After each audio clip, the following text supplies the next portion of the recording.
simple lang kasi hindi marunong magluto.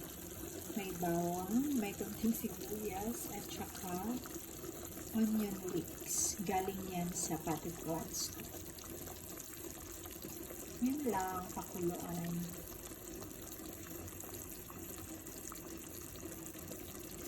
Make it, boil.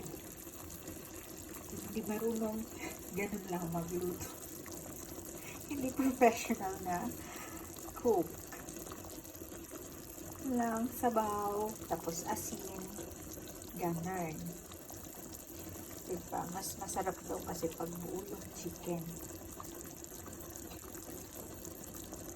So, siguro, mag-gather ng sayote, kuha lang sa backyard. And thank you for watching. Nag-blur ng camera ng phone ko. Bye everyone!